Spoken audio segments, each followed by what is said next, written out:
I don't love that.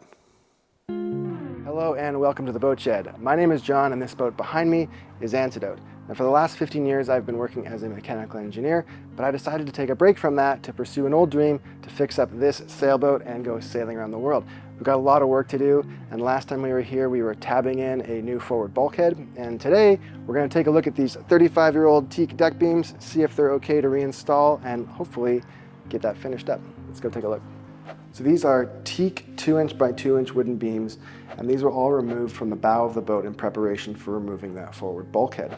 So these support a little deck up in the very forward part of the bow, and the chain locker is down below, and then above you have sail storage, different items that you can keep up there.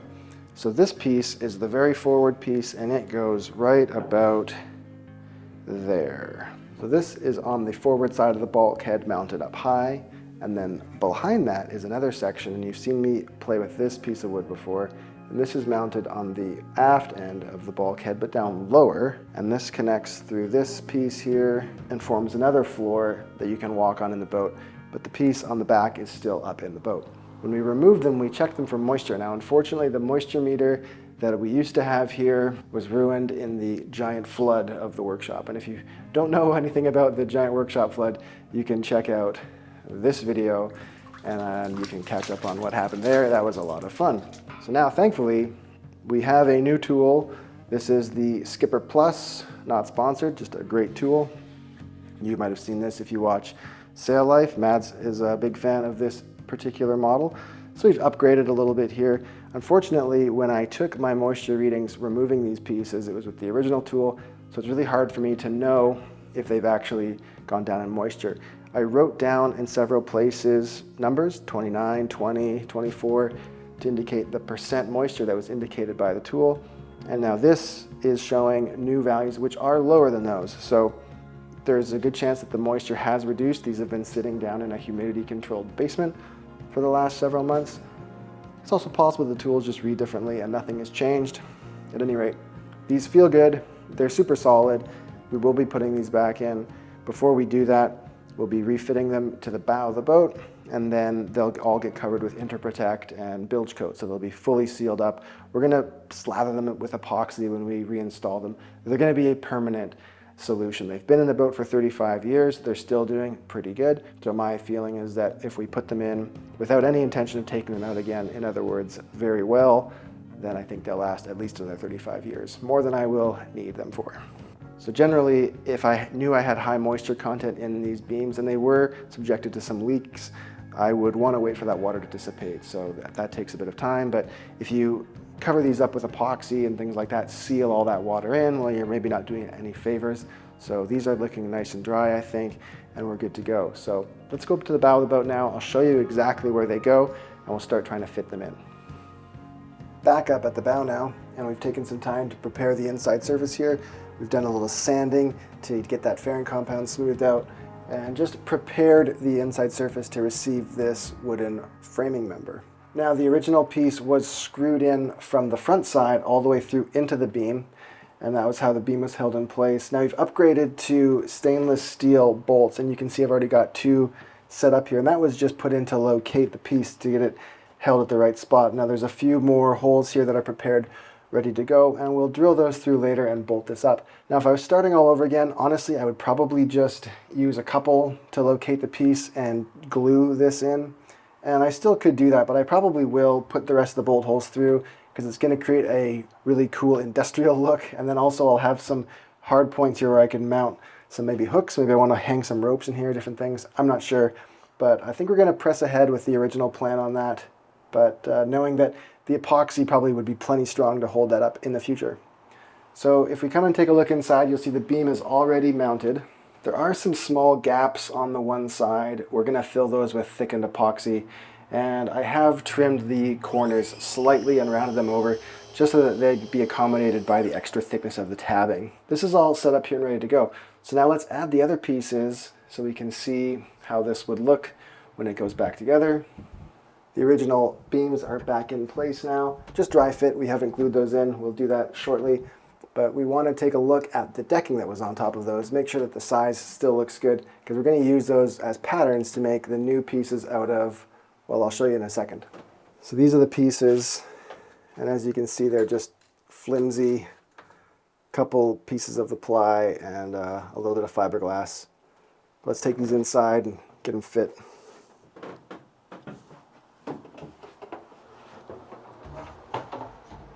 After we replace this decking that's going to be permanently tabbed into the boat, then we're going to have this open middle section to deal with. And the original parts for that were this 1/2-inch plastic, basically HDPE. I'll bring that in a second, and you're going to see there's a hole in there that was to accommodate this chain pipe. So there was this 3-inch PVC pipe that was mounted right about there. This directed the chain towards the back of the cabinet and dropped it right in the middle. So you get a nice chain pile up. And this is a really deep cabinet, lots of place to swallow up quite a bit of chain. I think I have 250 feet and it barely comes up, even a third of the way up. So let's grab the pieces of the decking. These are them here.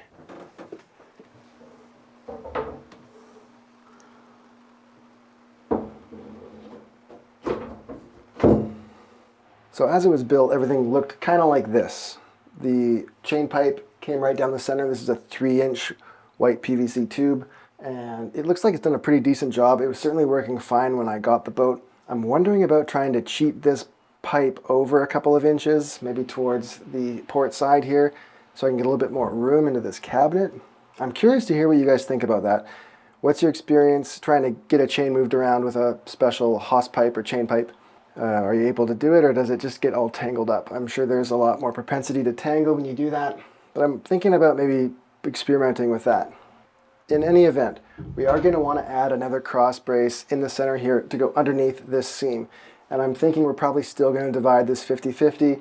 Maybe we'll go slightly one side or the other. Another thing I'm planning on doing here is replacing these boards. These are original to me. They're a plastic 1/2-inch HDPE sheet, and they are very flexible, partly because they were not supported down the cut, the center line here. So whatever we do, we're going to put a support in properly, but we'll probably refit these so that they are a slightly different shape in the end, so these are going to need to get replaced. And before we do anything with these, we are going to want to put a new beam down the center, roughly the center of this piece, to support whatever we decide to use. I think a model here might help explain things a little bit better. So here we're looking at the proposal for the new bulkhead, and now this is already in place. You can see the 2 horizontal beams here, the smaller one being what would be the aft side, and then peeking around the corner is the front one. Focusing just on the forward section here and bringing the other beams into view, you can see how they're all laid out. Now adding in the original tabbed-in deck and the hose pipe, you see how the chain was diverted to the back side of the locker. This worked pretty well from the point of view of bringing the chain up and down, but it did sacrifice some access space to this forward section. In this original layout, the deck panels were also not very well supported. They're not shown here yet in this drawing. My plan now is to add a beam slightly off center here. I'll be able to support the panels this way and the original hose pipe location. Now I think I might also be able to cheat that hose pipe a little bit over to the port side. Now doing this is going to mean I'm going to have to add some extra bends to the pipe. It's going to increase the complexity of the chain pipe run, but I think it could still work, and although it will also lower it further down into the cavity, I have a lot of room in there, so I think this could work. From here I'm going to fabricate new deck panels that will align along the top of that new beam, and so this is going to give me a much larger access panel on the starboard side if I want to mess with the chain or the bottom of the locker for anything. So that's the rough idea. Let's head back inside now and take a look at some of the options for making this new center beam. So as we know, the beams on Antidote are 2-inch by 2-inch solid teak, and teak is an amazing material. It's super hard. I think it's beautiful. It can be made into all kinds of interesting shapes, and it is still somewhat available. Now, the most amazing thing about teak is its ability to resist rot, especially in the marine environment. There's really nothing else that even comes close in that regard. The downside to teak is that currently the lumber yard in my area is selling it for $50 a board foot.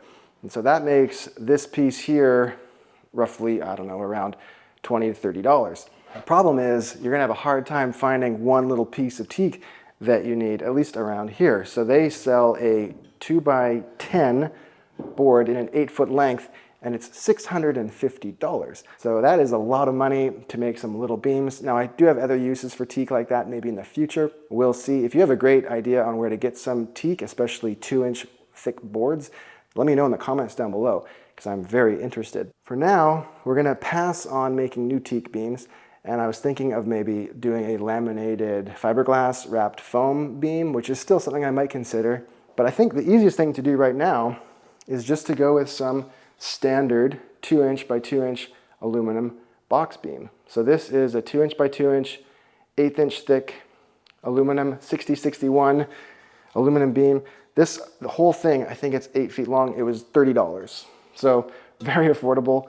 And because of the material properties of the aluminum, it's going to be super strong. It's going to be lighter and stiffer than the teak beam. Now, of course, aluminum is not perfect. It is going to be susceptible to corrosion in the marine environment. Now, properly treated aluminum can last a really long time, like these Lumar deck hatches have. This is an original piece. But if you look on this side of it, where it's probably likely been in contact with a lot of water, especially from the wet core here, it is literally crumbling away. So protecting the aluminum is going to be something that's important, but for the money invested here, I think it's going to be worth a shot, and we could probably cover this with Interprotect and then some bilge coat to really seal it in. The hard part might be getting it inside the box, so we might try and anodize this. We're going to see about that. Anyway, I have the dimensions figured out for this, so let's get to work cutting this up and making a new beam for the boat.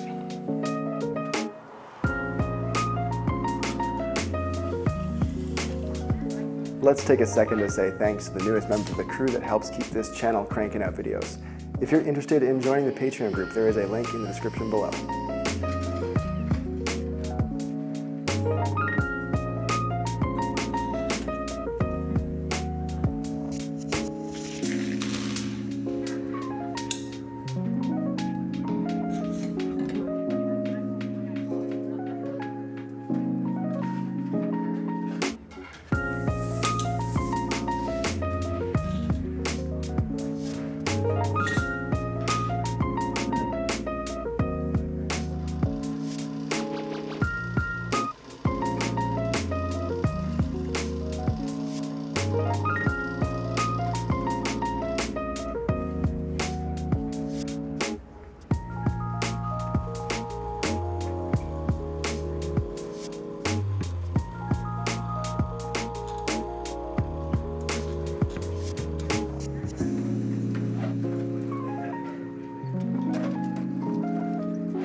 That is looking all right, I would say.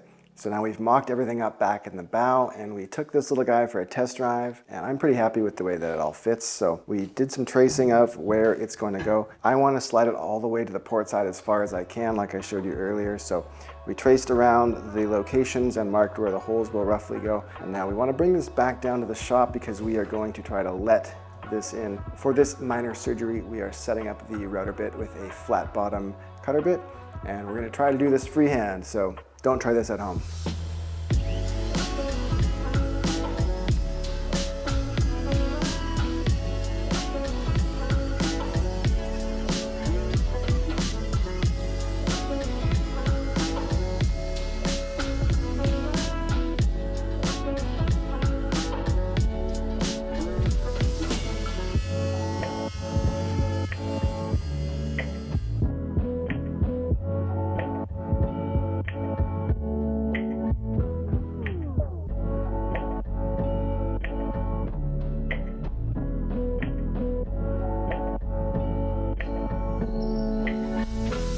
Okay, this should work. So now it's time to put these teak beams back into the boat. And before we do that, since the teak is an oily wood naturally, we're gonna wipe these down with acetone like we do with most things on the channel. And we will do the same thing inside the boat where these will get glued in. We just want everything to be scuffed, clean, dry. following up now with some unthickened epoxy. We always like to do this first, and we're paying extra special attention to the wood because especially the end grain where it tends to really soak up this material. And that's what you want to see, but you need to make sure you come back and provide more until it stops soaking in. Once this has had a little bit of time to gel and start to thicken, we're coming back with thickened epoxy, and for this we used 406 colloidal silica, and we were looking for a really thick, just a little over mayo, so it fills these gaps really nicely and definitely stays put. Bolting in the aft beam now for probably the last time, and we're getting a lot of squeeze out here, which is good. That's what I like to see. That means we've got a really good bond here and everything is filled with this epoxy. There were definitely some gaps here, so this is good to see. That's not going anywhere. Give that a little bit of cleanup, and then I have enough of this left over to fill all the other voids and the other pieces of wood. And I drove some 316 stainless wood screws in here just for good measure. These were the original fastening methods, and along with the epoxy, this beam shelf is going nowhere. So now we just wait for the epoxy to cure, and this is looking great. It is the next day, and the wooden beams are looking great. The epoxy has cured wonderfully. So I went up and did a little cleanup and then made sure that these old deck skins are still fitting correctly. I had to do a couple of small adjustments, but these now fit really well. So if I use these as templates to cut out the lower skin of the deck, we're gonna have a really good shape and pattern here. For that material, I've decided to go with Kusa. So back to Kusa, and now a couple of you have asked why I didn't build the bulkhead out of Kusa, and the only good reason is cost. Looking back at it now, I probably would have sprung for the extra expense and gone with Kusa for that bulkhead, just for the peace of mind of knowing that it's never gonna have another problem. We went to great lengths to make sure that it's gonna be sealed up, and I think we've done a good job there. All the same, the Kusa, it would have almost tripled the price, but given me a lot of confidence, so yeah, it's a toss-up for me, but if you've got the money, I would probably go with the Kusa there. So I've laid out all the pieces on a 1/2-inch sheet of Kusa to make sure that we'll be able to get all the pieces that we need. We're gonna be cutting these out at a slight angle to match the profile that I took from, this is sort of the average of what was inside the boat. Because these are sitting down low at the very bottom of the panel, as you go up there'll be a bit of a gap introduced. So I'm gonna cut them at a slight angle just to reduce that gap, eliminate filling, and get a nice good fit. To get all these pieces cut out, we're introducing the track saw today. This is not a sponsored bit. Well, it kind of is, because my father gave this saw to me when he retired his business a little while ago. So I'm sure he's gonna be very happy to see this continuing to run and pushing this project forward. I was really happy using a regular circular saw and a clamp and moving everything around and measuring the offsets to get my straight cuts. But once you've used one of these, it's pretty tough to go back. So great dust collection, fun little saw. Makita, if you are watching, you can feel free to give me a call. Let's get started.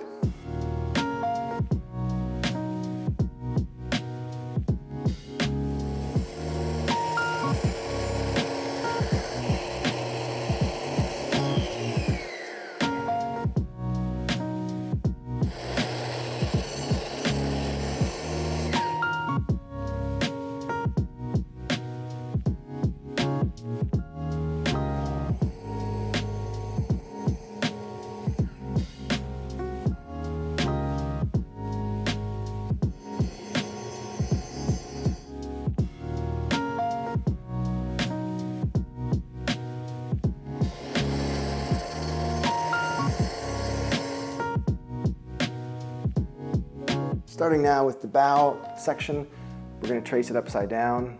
We've already changed the angle to 18 degrees. That's what I measured the gauge to come out at. We're going to try and cut this out now. The back is square. That's what we want. So we'll give this a rough cut. We'll do all the pieces and we'll take them up and see how close we are to fitting them in.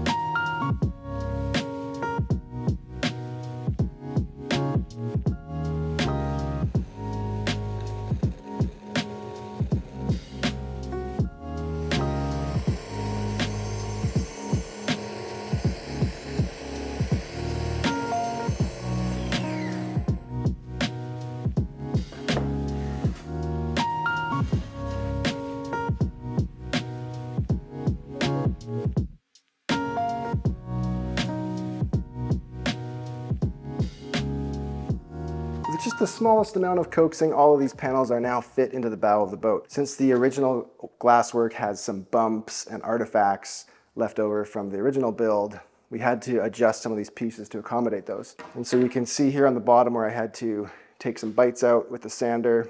This is just because I didn't want to grind the lower skin that's already there. And also the one side of the piece is nice and straight. The other one is quite curved. Can you see that? So before we put these in, we are planning to put a layer of 1708 on top and wrap that over the square edge. Now I need to relieve this edge slightly so that the glass will wrap, but I do want to have that pretty tight and pretty square because I want these panels to be protected, those surfaces protected from bumps and abrasions. That's the main reason I want the glass there. The panel will be plenty strong enough on its own. The span is not very big. This is the biggest piece. These ones are quite a bit smaller and supported with the beams on both ends. So the next step is to get to wrapping the glass, but I think that is going to have to wait until next time, so come back soon for more laminating fun here on the Antidote project.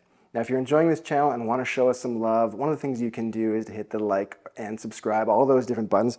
They're right down there. You already know what to do. I read all the comments and I try to respond to every single one of them. I also check all those emails that you send, so if you want to get in contact with me, I'd love to hear what you think. And I'd like to give a big thanks to the folks on Patreon that help make this channel a possibility, and the people whose names are now appearing on the screen go the extra mile to make sure that this channel stays in production. If you're new here and you'd like to get caught up from the very beginning, I made a playlist for you. And if you still haven't subscribed, then I'll give you one more opportunity. There's a button right there. If you haven't already had enough opportunity to hit the subscribe button, I know, it's crazy. See y'all next time. With a little bit of massaging, as you can see here, the router bit did wander. We can't live with this. We need to rebuild this wooden beam. Come on, I'm just kidding.